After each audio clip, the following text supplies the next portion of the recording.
Chapter number है अपना 13 सूरों की जादूगरी। तो चलो स्टार्ट करते हैं अपन चैप्टर को। राजस्थान के सूरपुरा गांव में संगीत मेला लगा था। तो राजस्थान का एक गांव है, सूरपुरा नाम है। वहाँ पे क्या है, संगीत का क्या है, मेला लगा था।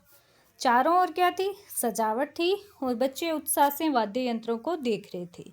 तभी ढम डमाढम की जोरदार आवाज़ आई। अरे ये कैसी आवाज़ है? रवि क्या है, चौंक गया। चेतन काका हंसकर बोले, बेटा ये नगाड़ा है, जब इसे बजाते तो पूरा गांव गूंज उठता है। तभी गोपाल दादा ने बांसुरी बजाना शुरू की। उसकी मीठी धुन सुनकर सोनू खुश होकर बोला, वाह कितनी प्यारी आवाज़। गोपाल दादा मुस्कुराए। बांसुरी की तान चिड़ियों को भी पसंद आती है। फिर रामू भाई ने सारंगी बजाई। उसकी गूंजती ध्वनि से ऐसा लगा जैसे कोई पुरानी कहानी सुनाई दे रही हो। गोलू ने आंखें बंद कर ली। ये तो दिल छू देने वाली धुन है। तो इस तरीके से संगीत वाला कार्यक्रम चल रहा था वहाँ पे। अचानक चिंटू ने मोरचंग बजाया, झन झन झन। अरे बाप रे, ये कैसी अजीब आवाज़। मीना चौंक गई। चिंटू शर्मा गया, शायद जोर से बजा दिया। मीरा दीदी ने एक तारा बजाया। उसकी मधुर झनकार ने सबका मन मोह लिया। फिर तभी मृदंग की गहरी ध्वनि सुनाई दी और बच्चे तालियां बजाने लगे। चेतन काका ने ढोल बजाया उठाया, चलो सब नाचते हैं। फिर क्या था, नगाड़ा मंजीरा और ढोल की धुन पर पूरा गांव झूमने लगा। संगीत की जादूगरी सबके दिलों में बस गई। तो इस तरीके से क्या है, संगीत में सभी जो वाद्य यंत्र है वो बजा बजा के क्या है, सब क्या है, नाचने लगे। अब आपकी बारी। जादूगरी, मन को मोह लेने वाली बात, मधुर यानी मीठी, धुन यानी गीत की आवाज़, वाद्य यंत्र बजाने के क्या यंत्र है। अपने को आगे दे रखा है कि कितनी मीठी आवाज़ है, इसका क्या अर्थ है, सही का निशान लगाना है। तो आवाज़ सुनने में क्या है, अच्छी लगती है, यहाँ पे उस पर राइट लगाएंगे। फिर नीचे दिए गए वाक्यों में से सही वाक्य पर आपको क्या करना है, राइट, और गलत वाक्य पर क्रॉस का निशान लगाना है। तो नगाड़ा बजाने से चिड़िया क्या है, डर जाती है? नहीं, इसमें क्या है, वो क्या है, खुश हो गई थी। बहुत ज़्यादा ज़ोर से बजाते तब क्या है, चिड़िया डर जाती है। गोपाल दादा ने बांसुरी बजाई, सही है। चिंटू ने एक तारा बजाया, नहीं चिंटू ने नहीं बजाया, मीरा ने बजाया। मृदंग की ध्वनि सुनकर बच्चे तालियां बजाने लगे, तो सही है। संगीत की जादूगरी ने सबके दिलों को छू लिया, तो ये भी सही है।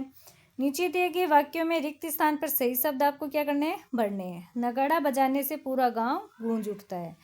बांसुरी की तान चिड़िया को भी पसंद आती है। तो यहाँ पे जो अपन ने ना मतलब नॉर्मल देखिए, नगाड़ा बजाने से चिड़िया डर जाती है। तो इसमें क्या, नगाड़ा का अगर जोर से बजाए तो इसमें अब उनके वो डर जाती है, तो इसमें सही का निशान इसलिए लगाया अपन ने।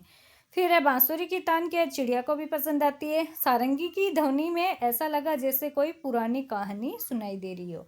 मोरचंग बजाने पर मीना चौंक गई। मृदंग की गहरी ध्वनि सुनकर बच्चे तालियां बजाने लगे। तो इस तरीके से अपन चैप्टर में से ही क्या है, जो ये खाली स्थान दे रखे वो भरेंगे। फिर आपको क्या है, वाद्य यंत्रों को पहचानने और मिलान करनी है। तो जो फर्स्ट नंबर पे दे रखा है वो है मोरचंग, सेकंड वाला दे रखा है बपंग है, 3 नंबर वाला सारंगी है, 4 नंबर वाला क्या है, इकतारा। तो इस तरीके से अपन मिलान कर देंगे। फिर है किसकी क्या आवाज़। नीचे क्या है, कुछ वाद्य यंत्र के चित्र दिए गए हैं। कुछ तार से के बजाए जाते हैं, कुछ हाथ की थाप से और कुछ अन्य तरीके से। इनके नाम सही जगह पर क्या करना है, आपको लिखना है। तो सबसे पहले तो अपन देखते हैं कि ये वाद्य यंत्र है कौन कौन से। तो अपन स्टार्टिंग में देखते हैं, फर्स्ट वाला क्या है, तबला है ये। सेकंड वाला क्या है, सारंगी है। 3 नंबर वाला क्या है, ढोल है। 4 नंबर वाला क्या है, भपंक है। 5 नंबर वाला डपली है। 6 नंबर क्या है, बांसुरी है। फिर क्या है, मोरचंग है। फिर क्या है, ढोलक दे रखा है आपको, ऊपर दे रखा है ढोलक। ये क्या है, डमरू है, लास्ट वाली ये डमरू दे रखा है। उसके बाद लास्ट में आपको क्या दे रखी है, शहनाई दे रखी है। तो इस तरीके से अपन ने ये देखो देख लिया, आपने उनको पहचान लिया। फिर तार से कौन कौन से बजाए जाते हैं, सारंगी, इकतारा और मोरचंग। थाप से क्या है, तबला, ढोल, ढोलक और डपली। अन्य क्या है, बांसुरी और शहनाई के मुंह मुंह से आपको ना ऐसे गहरी आवाज़ से करके वैसे बजाई जाती है, आपने देखी होगी। वाद्य यंत्र को अलग अलग जगह बजाया जाता है। इन जगहों पर आपने कौन से वाद्य यंत्र सुने हैं, जैसे बस में आमतौर पे अपन ढोलक, हारमोनियम, मंजीरा, धार्मिक या यात्रा के दौरान गीतों के अंदर क्या है, बजाते सुना है। शादी में बैंड, ढोलक, नगाड़ा, शहनाई, डीजे, तुरई ये सब आते हैं। भजन कीर्तन में हारमोनियम, ढोलक, मंजीरा, झांझ, तबला, घंटी होती है। विद्यालय में ढोलक, हारमोनियम, तबला, बांसुरी, झांझ प्रार्थना सभा या सांस्कृतिक कार्यक्रम में यूज में लेते हैं। तो हर स्थान का क्या है, वातावरण अलग होता है, इसलिए वहाँ बजाए जाने वाले वाद्य यंत्र भी क्या होते हैं, अलग होते हैं। इससे संगीत का आनंद और महत्व दोनों क्या है, बढ़ जाता है। फिर आपको दे रखे हैं आधा के और पूरा के वाले ऐसे शब्द है। मक्का आपको लिखना सीखना है, तो इस तरीके से अपन लिखना सीखेंगे मक्का और चक्का को। फिर आपको मिलाकर पढ़ना है। तो श्रय दे रखा है, मी दे रखा है और कै, इनको मिलाएंगे तो श्रमिक हो जाएगा। फिर नीचे वाला बहाव है, इधर रीतिका दे रखा है और फिर आपको दे रखा है ढोलक। फिर नीचे शब्द पढ़ने हैं, पक्का, मक्का, चक्का, सिक्का और टक्कर। फिर है कच्चा, दिल्ली, तिल्ली, शक्कर और धक्का। फिर वाक्य को पढ़ना है और लिखना है, रोशन ने दुकान से शक्कर खरीदी।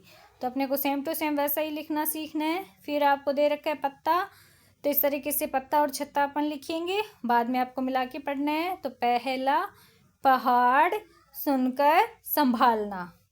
फिर है पर शब्द पढ़ने, उत्तर, गत्ता, पत्ता, पत्तल, सत्तर। फिर बिल्ली, सिक्का, छत्ता, सत्तू और पिल्ला।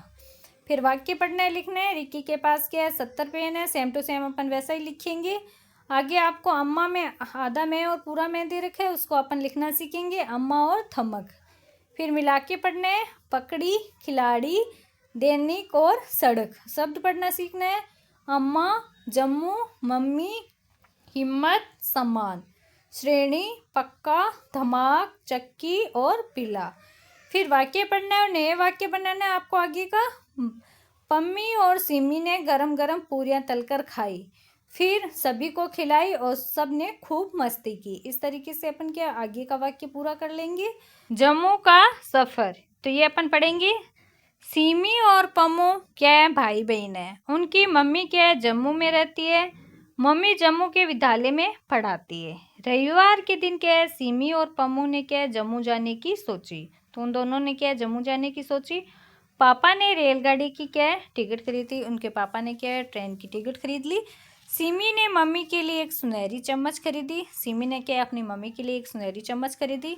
पापा ने दोनों के लिए ढोकला भी खरीदा। पापा ने दोनों के लिए ढोकला खरीदा। शाम को सिमी और पम्मू ने चम्मच से ढोकला खाया। शाम को क्या है, सिमी और पम्मू ने क्या चम्मच से ढोकला खाया। अगले दिन सब क्या है, जम्मू पहुंच गए। मम्मी सबको जम्मू में देखकर क्या है, खुश थी। सिमी ने मम्मी को सुनहरी चम्मच दी। पम्मू ने मम्मी के लिए सूप बनाया। मम्मी ने सुनहरी चम्मच से क्या है, सूप पिया। मम्मी ने सिमी और पम्मू के जम्मू पहुंचने की खबर क्या है, पापा को दी। उसके बाद सभी क्या है, जम्मू घूमने के लिए गए। तो इस तरीके से एक कहानी है छोटी सी, इसके अपन क्वेश्चंस करेंगे अभी। जम्मू में कौन रहता है, तो जम्मू में क्या है, सिमी और पम्मू की क्या है, मम्मी रहती है। सिमी की मम्मी क्या करती है, वो क्या है, विद्यालय के अंदर पढ़ाती है। पापा ने क्या क्या खरीदा, पापा ने क्या खरीदा, उनके लिए ढोकला खरीदा। मम्मी खुश क्यों थी, क्योंकि वो सभी क्या है, मतलब जम्मू घूमने के लिए आए थे, तो उनसे देख कर क्या है, वो खुश हो गई। फिर आगे सिमी ने मम्मी के लिए क्या खरीदा, तो सिमी ने मम्मी के लिए सुनहरी चम्मच खरीदी। अगले दिन सब कहाँ पहुँचे, तो अगले दिन वो क्या है, जम्मू पहुँच गए और बाद में क्या है, सभी जम्मू में घूमने के लिए गए। तो इस तरीके से अपना ये चैप्टर पूरा होता है। अगला चैप्टर अपने अगले पार्ट में करेंगे। Thank you.